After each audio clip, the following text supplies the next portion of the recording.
hello there, humans, hippies, earthlings, whoever you are, wherever you are, whatever you're doing, and if you're lucky enough indeed to be doing it too.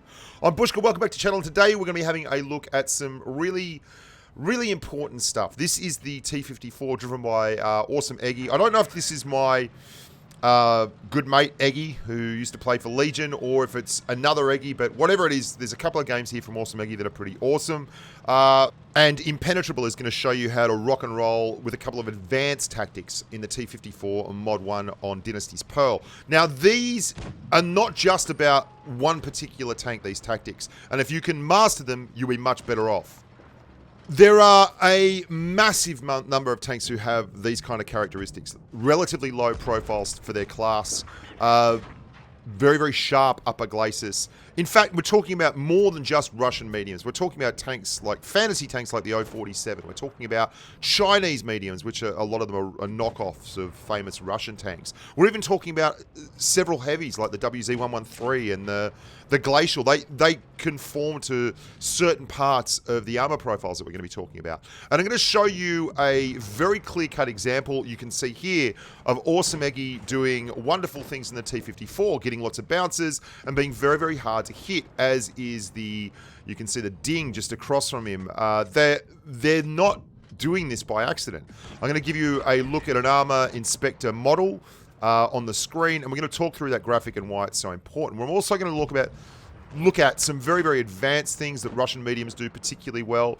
And while there is no single tank that we are going to be talking about here, like there are many tanks that do these things well. The reason I'm using these games in the T54, and I've had them on file for a long while, is that this tank is the personification of everything that's great in these Russian mediums. DPM, mobility, profile, armor, everything like that.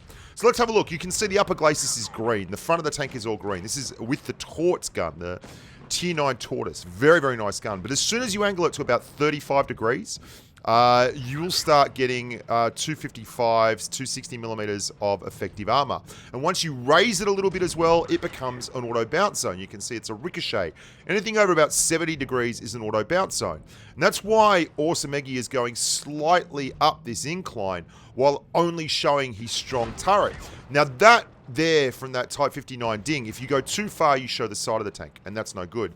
The other thing that you're going to see T54 drivers do all the time is swivel left to right, because there is a gap between what the game sees and what you see. That's the nature of online gaming. And if you swivel left to right, you're showing an auto bounce zone on your upper glacis or an auto bounce zone on the side of the tank if you get your angles correct. And that can result in getting a bounce against high pen guns like Torts, Waffle Tractors, even low pen guns that should go through your lower glacis. Now, the 54 is an exceptionally good medium. It was one of the most overpowered tanks, if not the most overpowered tank in the game when Blitz came out. And the model itself has held its own throughout Blitz's history and career. It's a very, very strong tank still to this day and is effective. It is the launching point for two Tier 10 mediums that were for the longest time the most important tanks in competitive esports. The Object 140 and the T62A, specifically the 140, it really had its heyday at the first Twister Cup. But the thing that you take away from all this is that the upper glacis can be exponentially increased in terms of armor profile if you angle it. Now this is similar to the T54. This is the T54 Mod 1 in that it has the same design, but there is a trade-off with the Mod 1 in that you have less DPM and very much a lower penetration probability than a 54, because the 54 has a very nice heat pen, and you also have a much thicker upper glacis relative to your peers. So you want to keep the angles that we showed you and that you saw Awesome Eggy doing in that wonderful rasp, by the way, in the first game. I kind of overlooked that, didn't I? There's a reason why I kept these three games to use for this video. I've been meaning to make it for a while, but it's just a very tough to get better footage than these three. Like, I drove a lot of lightweight, and I made a T54 lightweight video recently, and that's another tank that this whole video is about. And you can see how in nearly every single situation here, Impenetrable's T-54 Mod 1 is angled at about 30 degrees to the incoming shell. And what that does is it turns him into almost a little heavy tank. Okay, well, it doesn't, not almost. The 54 Mod 1 is known to have ridiculously strong armor. And that's great. And here he is in the same position that we saw Awesome Eggy in earlier, using his tank to get slightly hull down behind hills or berms. Now, this is the extended play advanced tactic thing. CODing has been in the game forever, but one of the reasons Russian mediums are so good at this is despite the fact that they have the ability to turn their upper glacis into a very strong armored section, they are also capable of side-hugging tanks while CODing. Now, that means you can get down below the gun of the opposition tank. And even if you're not below the gun of the opposition tank, if they say can shoot you in the turret, well, sometimes your turret is so strong that you can have a very high probability of getting a bounce from that tank. And you can see Impenetrable has done very, very well here with that side hugging. He's gone through a T-28 prototype, and he's also nutted a Tiger II. But what about this? This is where, excuse me, you're in the open field. And he's using the dead teammate here as a very, very good facsimile of a low berm or hill. And you're going to see he's going to get around it again and do exactly the same thing that he just did to the Type 59 Ding. This is the same as we saw Awesome Eggy doing. Although it's not a hill, it's a tank. He's used the tank to simulate the outcome that you'd get from a, you know, a slight inclined hill to create a much stronger armor profile and give him an opportunity to get these shots in. And then again on the next vehicle that's dead, he gets the same angles. And this is advanced stuff. Once you start recognizing opportunities to expand your tank's armor profile everywhere within the game, you're going to have about 40 different tanks that you can drive very, very successfully because they all take the same kind of playstyle and the same kind of tricks. Side hug, COD, use your mobility and your tight turning circle, use the upper glacis, use the turret, and absolutely smash. And now we're going to go to the next level. And you saw he bounced another shot there, nearly 5k from Impenetrable. Very, very nice. Now we're going to go to the next level with Awesome Eggy again in the T-54 on Canal. And this is going to showcase something that a lot of these tanks have, but not all of them have. That's not just the mobility, which is very, very good for a 54. Look at the angles he's at. Look at how he angles that tank up immediately. And even though he is above the enemy, he is still using it like there is a berm in front of him, like there is a slight rise in the terrain in front of him. It's the same stuff that we saw on Black Goldville. It's the same stuff that we saw Impenetrable use behind the carcass of that dead tank, that dead teammate.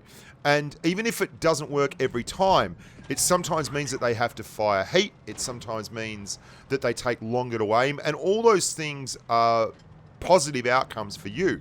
Sure, you'd like them not to pen at all, but sometimes that can't be helped. This is another thing that you can do with the 54. He was reverse angling there. So, I mean, that's really, really cool. He was actually turning the upper glacis away from the enemy so that it was easier for him to get his turret in a position to fire. Because something that is nearly universal with these tanks is they have very poor gun depression. That's one of the few negatives on the 54 series. Low alpha is another thing, although that is certainly not the case with the heavies and the Chinese mediums. Now, all this is fairly straightforward. There is a school of thought that Blitz was better off when these tanks were ruling the Earth. Like, these were the dinosaurs that ruled the Earth, and they really did. Like, the 54 was called the Heat 54, not the T-54, because it would literally fire 330mm heat shells while being the tank with the best armor profile in its tier. Something else these tanks nearly universally have, the mediums and the lights particularly, not the glacials and the things that have that steep upper glacis, which you can also use like this, is they have excellent camo ratings. So if you can get them behind a bush or at the edge of the enemy's view range, you can fire fairly freely without much cause for alarm at all. This is something that you can put into play with a lot of other tanks. If you like getting them hull down, if you don't have a really steep upper glacis that you can actually bounce shots off, and you don't have gun depression, like say on an IS-8, then you can just work with your mobility, like so that you can get a shot off between the reloads of the enemy. But even tanks like the IS-6 can utilize this playstyle. And it's something that once you figure it out and once you become very, very good at it, you can really make a mozza on. You can see that 54 lightweight is angling up to guys above him and across the way from him. He is not prepared for someone underneath. And you've got to be very, very careful with where you create these angles, because you can angle perfectly for one specific tank, but that doesn't mean that your angles are going to hold for all vehicles that have you spotted on the minimap. You can only do that in very specific positions. And that 54 lightweight knows he's got to move there because he quite simply cannot get the angles. And yeah, like, great job there by Awesome Eggy. He's up to 4k damage and he has really managed those angles spectacularly well. Watch how he keeps the tank either in a position that is ideal for him or in a position that is going to be, you know, closer to the enemy's gun, so it's hard for the enemy to actually get the shot off. That backwards and forwards, and then using the enemy to actually create his angles again and get his setup, and then driving as close as he can to the bad guys, because the closer you are, the harder it is to get the gun down and actually hit them. You can see there, he got that one in, but it took that T-32 forever to output that DPM, that damage. And the longer it takes them to output that damage, then the better it is for your team. He's at 6k. There's one tank left. That's just redonkulous damage. And it's the typical awesome T-54 game, which used to happen so often. I got 1,500 games in this thing. I just don't have the time to drive that one specific tank anymore. It's not fair. I just used to love playing with Snake Eyes and the boys in the T-54 all freaking day.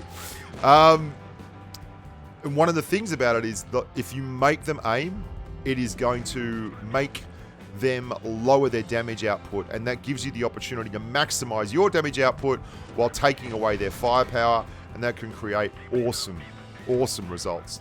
I'm Bushka. Thank you so much for watching. I hope this video helps you drive your T-54 and everything else better, and I hope it makes you realize just how enjoyable this style of tanking can be. Until next time, look after yourselves and stay safe on the battlefield. And not a bad game.